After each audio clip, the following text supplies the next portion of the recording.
itong affidavit na to? Wala po, Mr. Chair. It took me 1 week to make some reflections po. And what pushes you to execute? I realize the truth will always set us free, Mr. Chair. And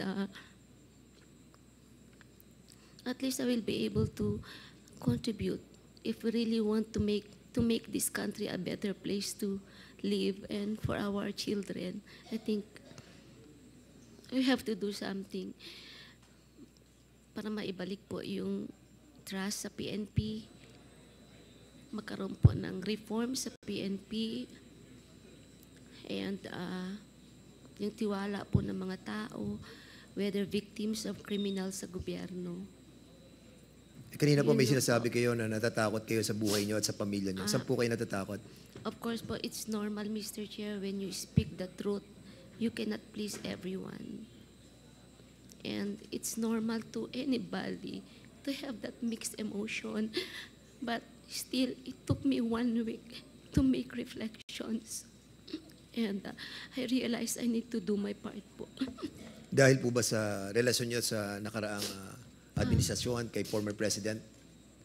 Kaya po ang damdamin niyo po ay mixed emotion? Normal lang naman bilang tao po, Mr. Chair.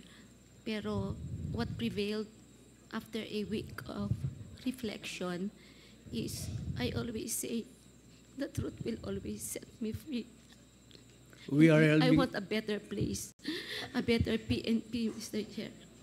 Yes, Mr. Chairman, Ma'am Garma, we are all on the same page. Kaya ginagawa po natin to para sa taong bayan, maayos, yung PNP, mawala, ang extrajudicial killing, yung drugs. Kaya nandito po tayo. Yung sinasabi niyo po, we are totally agree on that. Kaya gusto ko lang pong i-clear at sinagot nyo na walang pumilit, nag-meditate ka for how many days before you prepared that affidavit na bigla nga ako ngayong Quadcom hearing na meron po kayong affidavit. So on that note, Ma'am Garma, pag-compose na po kayo, ayos na po kayo, pwede nyo po ulit basahin ang inyong affidavit. Salamat po, Mr. Chairman. Okay. SDS, are we going to ask Ms. Garma to read again? Please, Mr. Chairman. Yung kanyang affidavit, no? We hope, kasi kanina medyo hindi ko rin po naiintindihan, no? Luckily, I was able to read na yung ating pong affidavit. So, siguro kung compose na po kayo, para po maintindihan, kasi napaka-importante po nito, no? Nung binabasa ko din po, medyo na-shock din po ako. So, basically, siguro, we will give you another chance para po mabasa itong affidavit as requested and moved by SDS Don Gonzales. So, now, you have the floor again, Ma'am Rohina Garma.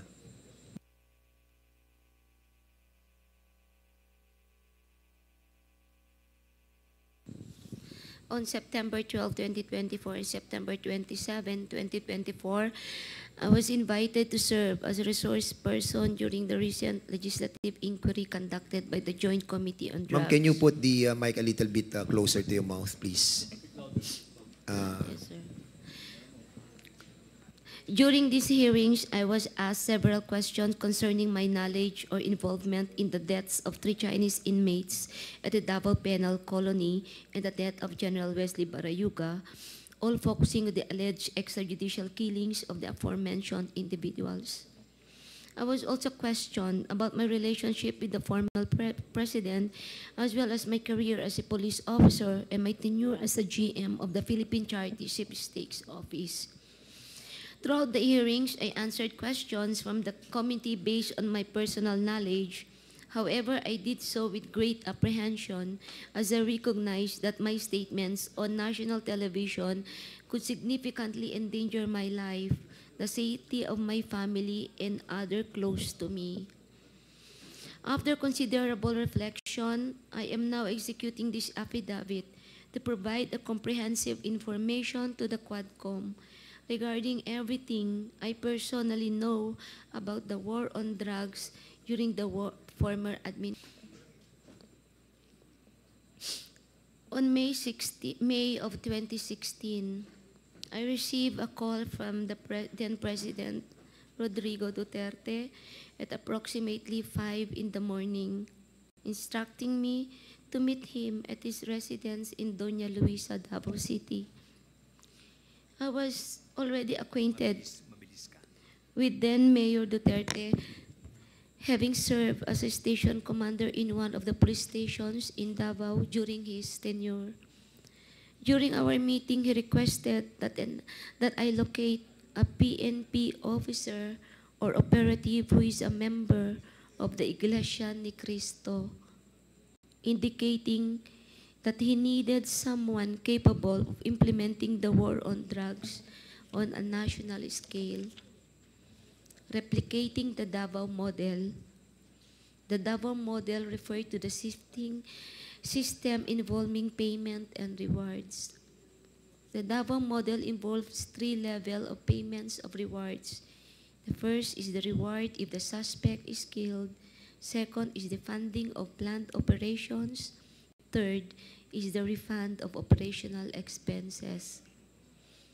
Initially, I informed the President that I was unaware of any individual with those qualifications, as I had not been assigned outside of Davao, nor had I served in a national capacity with the PNP.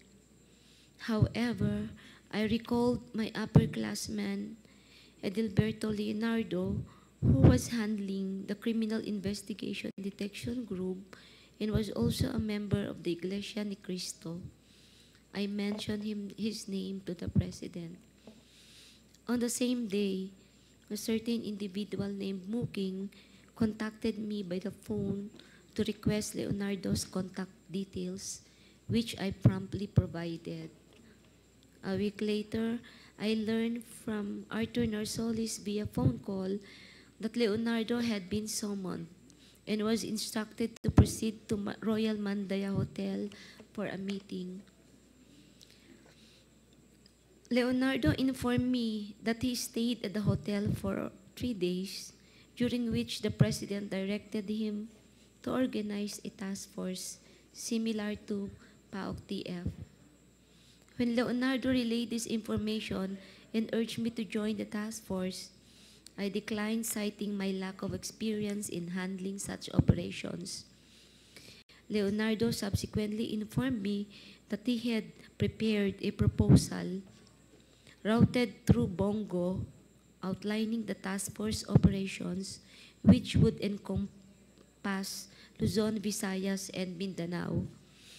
He also inquired if he and his classmates could have a courtesy call with the President through Bongo for a photo opportunity. Considering this, I thought it would be prudent also to invite my classmates, Bakay, Vilela, Grijaldo, Tuzon, and Dueñas, to join the courtesy call. The members of Class 97 and Class 96 of PNPA were accommodated in a separate room at the DPWH office in Panacan, Davao. The President did not enter our room, and I was unaware if he visited the room of Class 96. This is 96, sir, not 97. After the courtesy call, Leonardo informed me that the structure of the intended task force would undergo changes. In June of 2016, Leonardo was transferred from Manila to assume the position of the chief of the CIDG in Region 11. During the initial 3 months of this assignment, I facilitated all meetings between Leonardo and Bongo at Leonardo's request. Subsequently, they established direct communications. Leonardo informed me that he had recalled several trusted personnel, namely, I met Lester Berganyo, Romel Bactat, Rodel Serbo, Michael Palma, and Peter Parungo to serve as operatives for the task force. Notably, Romel Bactat, Rodel Serbo and Michael Palma were all discharged as police officers. Romel Bactat and Romel Serbo, Michael Palma were all former police officers stationed at CIDG 11 office. They were discharged from service on or about a year ago due to an operation that led to the killing of one individual. Lester Berganyo is a private citizen, while Peter Parungo was a former detainee in CIDG due to a charge of rape that has been cleared. Romel Bactat, Rodel Serbo, Michael Palma, and Peter Parungo were charged with the task force of collecting, verifying informations provided by police officers in the field concerning arrests or deaths of individuals named in the list of drug personalities, and creating a summary report. All of these reports would then be encoded, compiled by Lester Berganyo. The compilation is thereafter elevated to Leonardo, who will then decide what level the arrest or killing was and its corresponding reward. Rewards were only given for killings, while for arrests, only the funding of the COPLAN and a refund for the expenses was given. I saw how this individual operated when I would visit the CIDG office in Region 11 to see my friend Lot Lot. He also conveyed to me that the task force would be structured differently, in that he submitted a document to Bongo detailing the task force operation, including an overview of the current drug landscape in the Philippines. I was also informed that the drug structure originated from Bucor, where numerous drug lords are currently incarcerated, and that it has 3 branches, Luzon, Visayas, and Mindanao, with Peter Lim involved in the Visayas region. Once the task force became operational, I later learned that all COPLAN funds, refunds for operational expenses, and rewards for agents were processed through the bank accounts of Peter Parungo at Metrobank, BDO, and PS Bank. Concurrently, Lester Berganyo maintained a comprehensive list of the drug personalities in the Philippines. Leonardo conducted briefings for all PDEA, IG, regional directors, and PNP chiefs regarding the operations. Additionally, if any individual died during police operation, Leonardo would report the incident to Bongo for inclusion in his weekly report and request for refunds of operational expenses. Leonardo had the final authority to determine who would be included on the list of drug personalities and to classify their threat levels, as well as the discretion to remove individuals from the list. Furthermore, in 2016, while I was at the CIDG office, following up on personnel appointments, I overheard Superintendent Padilla of Bucor discussing drug activities at the Davao Penal Colony with Leonardo. Padilla specifically mentioned certain Bucor officers involved in the drug trade, notably mentioning an officer named Ginto, who was subsequently killed along with other Bucor members. These are the critical facts I personally know regarding the drug war of the previous administration. I am prepared to provide additional details and information in the supplemental affidavit or during an executive session at the discretion of the committee. I affirm the truthfulness and accuracy of the above statement to assist in the investigation by the Joint Committee on Dangerous Drugs, Public Order and Safety, Human Rights, and Public Accounts of the Honorable House of Representatives, the Quadcom. Mr. Chair.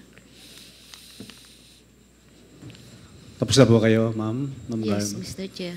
So on that note, ma'am, maraming salamat ulit sa pagbasa niyo sa inyong affidavit. Thank you, Mr. Chairman. Thank you, Congressman Gonzales. So the first to interpolate Colonel Garma is Congressman Raul Manuel. You have 10 minutes. Thank you, Mr. Chair. Mr. Chair, I'm actually shocked by the contents of the affidavit. So I'll be asking clarificatory questions. I'll be focusing dun sa nabanggit na reward system, Mr. Chair. Mr. Chair, sa affidavit ni Colonel Garma, binanggit niya na siya ay dating pinatawag ni former President Rodrigo Duterte. Nung pinatawag siya, ibinahagi ba yung plano na i-implement nationwide yung war on drugs? Tama po ba?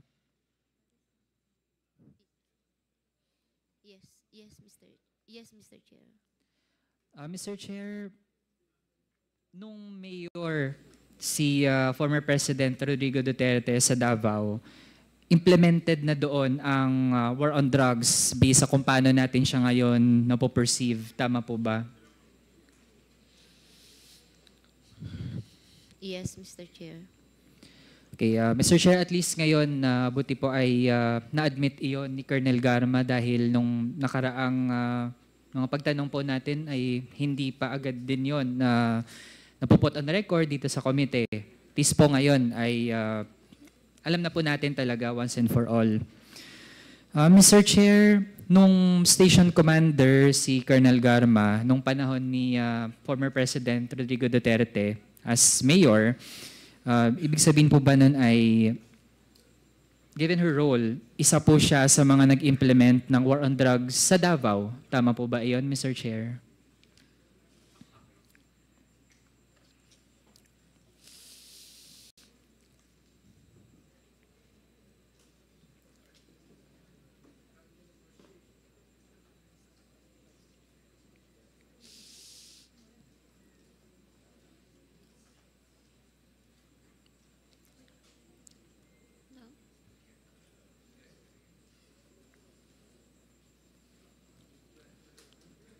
Paki-clarify mo lang yung question. Yeah, Mr. Chair, ang tanong ko po dahil naging station commander po si Colonel Garma noong Davao Mayor si Rodrigo Duterte. So ibig sabihin po nun, given her role ay isa po siya sa mga nag-implement ng war on drugs sa Davao.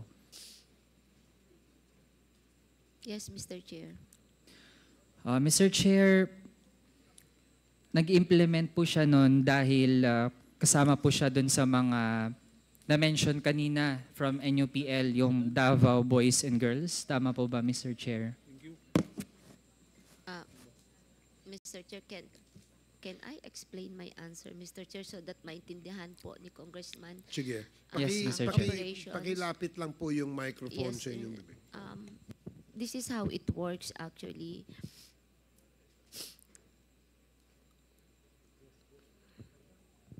Pag mag-conduct po ng police operation, kasi po ang police, if the operation po is successful and you file the case in court, you will submit a report sa City Hall monthly at nakalagay po doon na na-file po yung kaso, nakalagay din po yung IS number po, proof na na-file po yung kaso and the details of the case. And once i-submit mo to, yung operational expenses po ay nare-refund. That's 5,000 pesos per case po, per operation.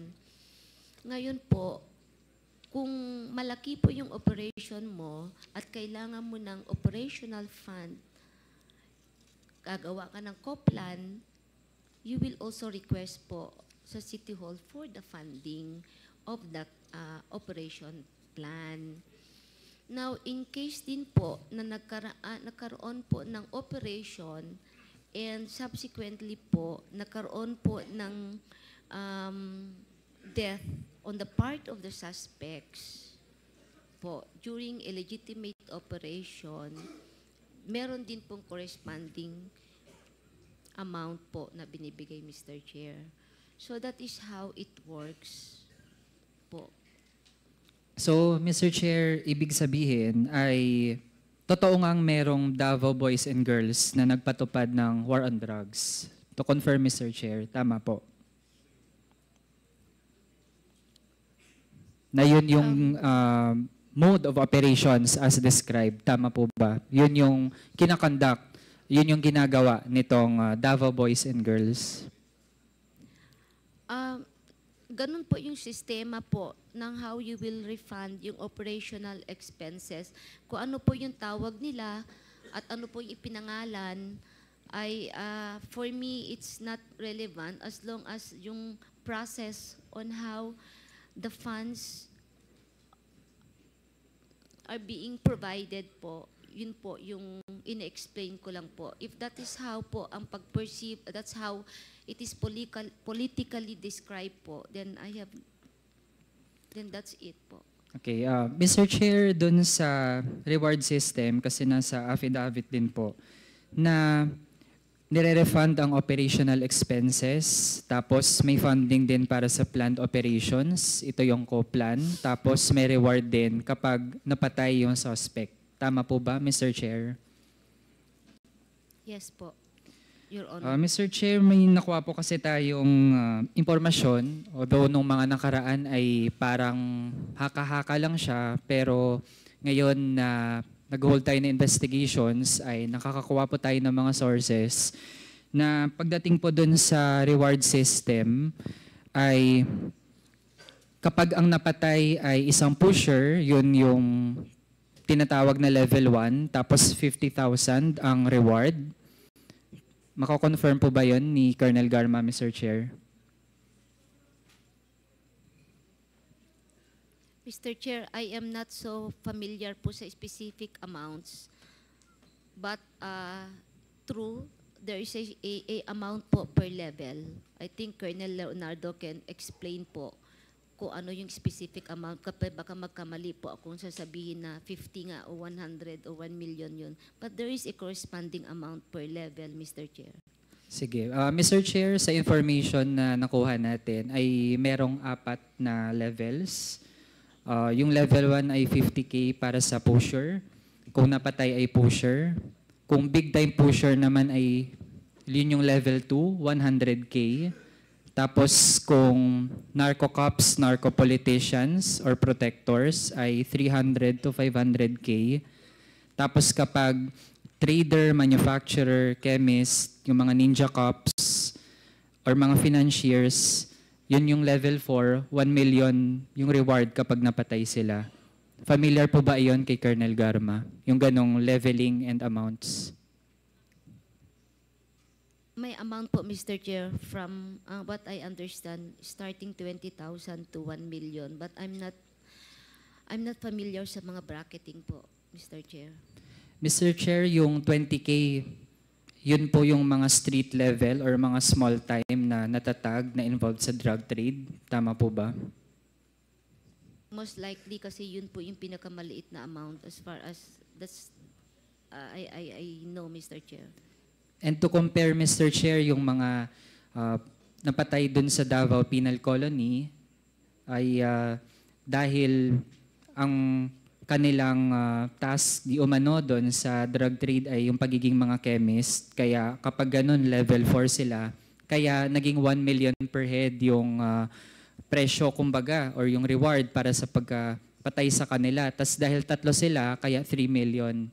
Tama po ba, Mr. Chair? Hindi ko po alam, Mr. Chair, hindi ko nakita kung magkano kung talagang mayroon pong na-classify sila kung anong level. Ay, hindi ko po nakita kasi. Pero you can confirm na yung pinakamataas ay 1 million. As far as I know, Mr. Chair.